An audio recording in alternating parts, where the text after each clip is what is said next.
Hindi ko alam kung ano nangyayari sa akin sa pagpasok sa paaralan na ito.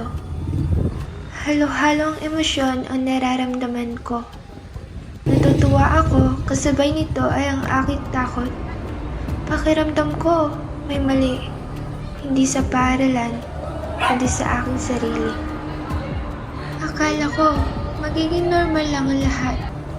Akala ko magkakaroon na ako ng maganda at masayang buhay sa paaralan na aking pinapasukan. Ngunit dun ako nagkakamali. Akala ko lang pala ang lahat ng iyon.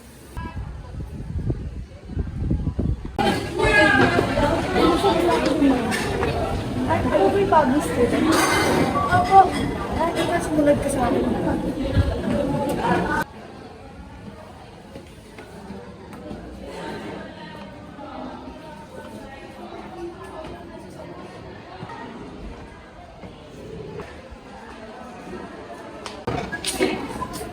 Dito ka muna. Tatawagin mo lang kita pag papasok ka na.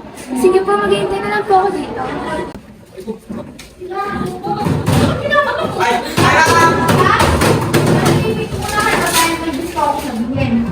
Meron nga pala kayong bagong mga klase.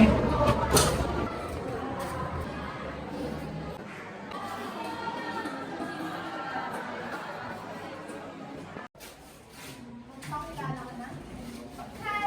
Ako nga pala si May Gonzales. Nakagagalap kayong makilala. Sana maging kaibigan ko kayo. Bukas yung pinto. Pwede kang lumabas. Open na open. Labas na. Pwede ka naman lumabas. Be quiet. Nakakasamit kayo. Hindi dapat ganyan. Okay lang po yan. Pwede ka lang bot mo sa tabi ni Casey.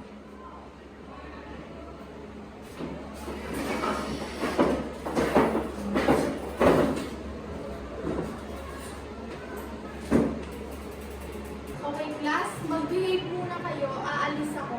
May meeting kami. You know. Bye, ma'am. Bye. Bye, ma'am. Boring naman. Ako lang ba?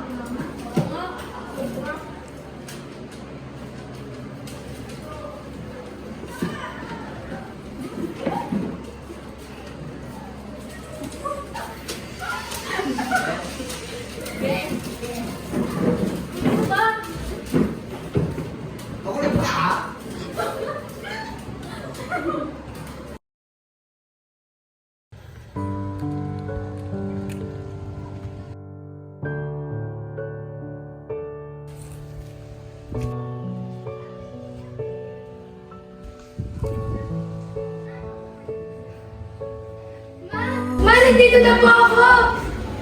Ma? Ma? Ma, nasan ka? Ma? Ma? Nakauwi na ako!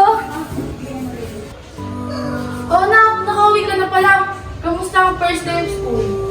Ay, sobrang saya po. Ang dami ko nga po naging kaibigan eh. Sabi ko naman sa'yo eh, hindi ka mahihirapan, nak. Oh, gutom ka na ba? Ay, kanina pa po. Ano nga po pala yung inuluto niyo? Eh, magluluto sana ako ng spaghetti eh. Di ba paborito mo to? Wow, sarap naman yan. O sige na, anak, magpahinga ka na sa kwarto mo. Tatawagin kita pag nakaluto na ako. Sige po, iwanan po kita din ah. Sige.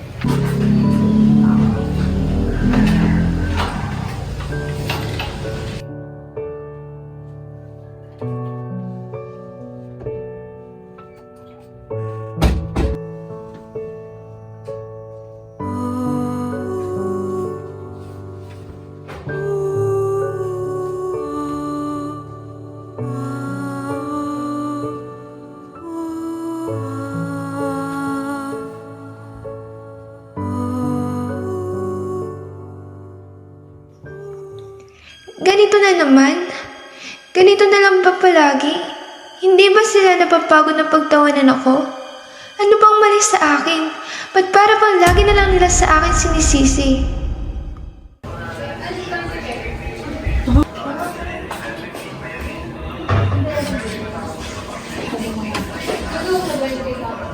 May! Nak! May! Nak, luto na yung paborito. Nak, umiyak ka ba? Nak, ano ba nangyari sa'yo ngayong araw? Nak, ano ba na? Nak, okay ka lang ba? Okay lang po ako. Hindi ka okay na. Alam ko hindi ka okay. Ma, pwede bang iwanan niyo muna ako? Sige, pero tawagin mo ako pag kailangan mo ako. Nasa labas lang ako. Nak, ayaw mo yan.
Hindi mo nakita nilabas ko? Ano yan? Nakita mo wallet ko? Ay, hindi. Malay ko sa inyo ah. Wala. Baka na, hindi na lang. Pangit wala oh. Di kasi bibig pang hanap baka. Wala nga, di ba? Oo, wala oh. Wala rin dito. Wala din na. Kaya naman ang maliit.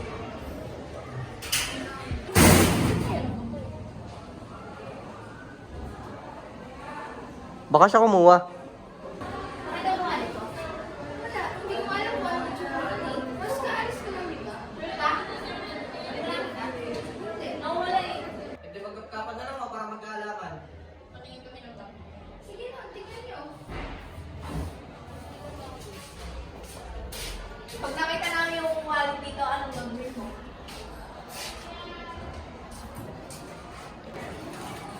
Gusto na kasi na. Di ba wallet ko yan? Teka, paano napunta yan dyan? Pati ba ng wallet ko pagkaka-interesan mo pa? At ako pagkaka-interest yan, may pera na naman ako ah. Tapos di ko nga alam sa'yo yan eh. Alam mo, dapat yung sa malikot mong kamay, tinitig. Grabe naman kayo. Tara na nga, magbinak ako. Akin na to ha.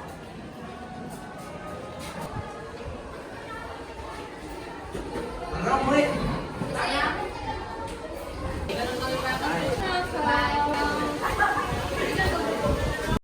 Lagot ka sa akin.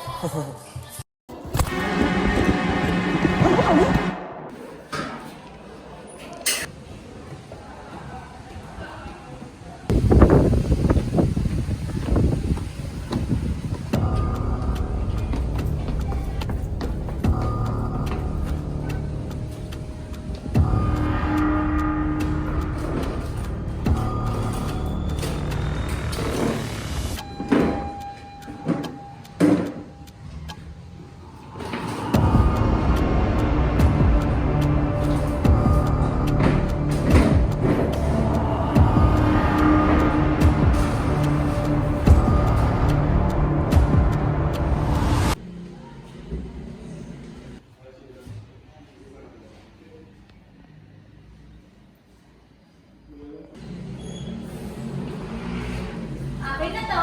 Uy! Ay, cellphone mo!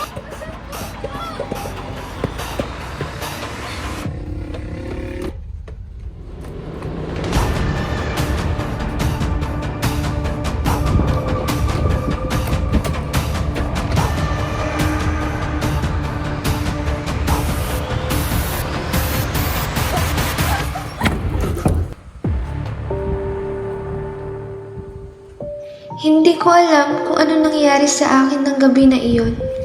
Hindi ko alam bakit paghihigante ang tumatakbo sa aking isipan. Ito na ba ang impluwensya ng mga pelikulang aking pinapanood? May mali sa aking sarili na para bang may ibang tao sa loob ko. Natatakot ako sa kayang gawin ng tao sa loob ko.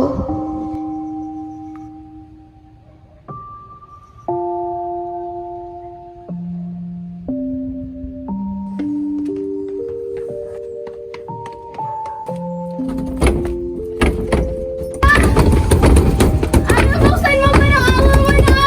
Aya!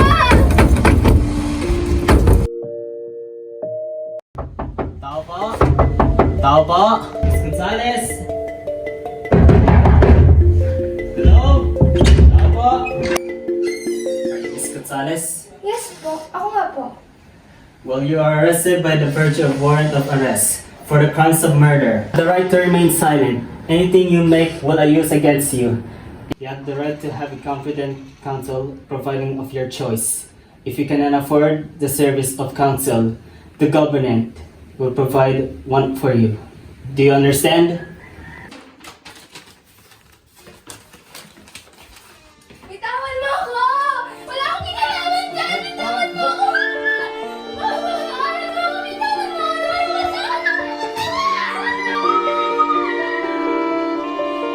Bitawan mo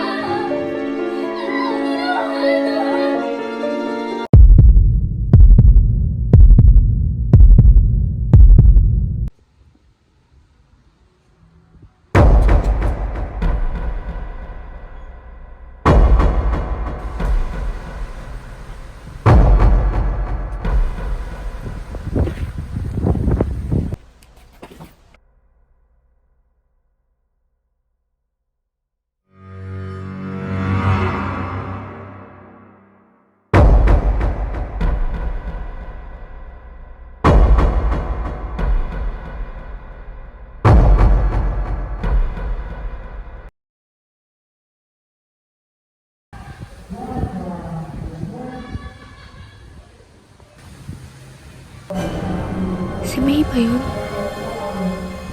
Kung si May yun, bakit niya ako sinusundan? Nababalot ako ng takot. Natatakot ako sa ginagawa ni May. Ano gagawin ko? Tulungan niyo ako.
Hindi ko inaasahan na ikaw pa ang tatapos sa aking buhay. Hindi kasi may mali sa'yo. Hindi kasi may sa pagpikit ng aking mata. Ramdam ko ang matinding takot. Ngunit kita ko din ang matatalim mong tingin at maganda mong ngiti na para bang tuwang-tuwa ka sa dugong umaagos galing sa ulo ko. Sir, ano pong nangyari? Ayon sa investigation, may nakakita na may taong umakyat dito. Bandang 6:30 ng gabi. Sino po kaya ang gumawa nito sa kanya? Under investigation pa po, babalitaan ko na po kayo. Ma'am, ano po nangyari kay Aya? Under investigation pa, pero may nakitang tao rito bandang 6:30 p.m.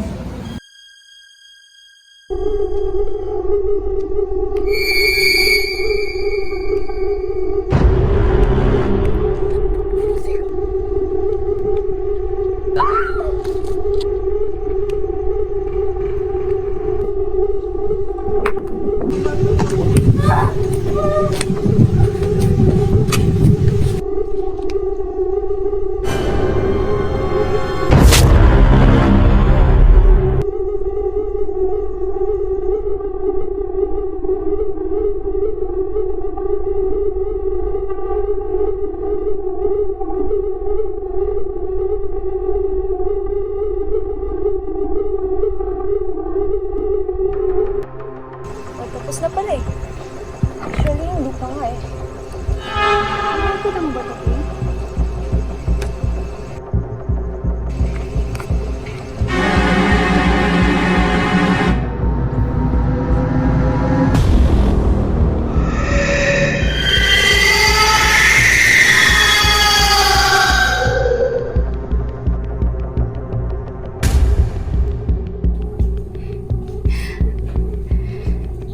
Ano to? Ba't may ganito ako? Saan to galing? Ano to?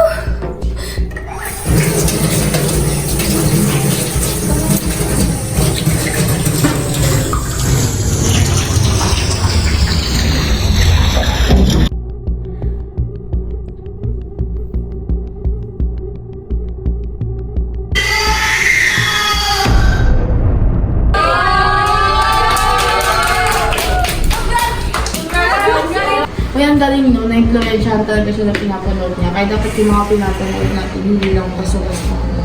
Tama siya, yung pinapanood niya patay, kaya pumapatay niya. Ikaw, anong thoughts mo? Hindi naman siya gagawa ng ganun kung kung di naman siya binubuli, di ba? Kung ikaw na sa position niya, ganun din ba gagawin mo? Siyempre. Ako din Pero ang galing no, ang ganda ng movie. Sobra, siyempre. Ay, siguro, galing. Makikita mo talaga na influensyahan talaga siya. Ang galing, ang ganda. Ang galing ng mga characters.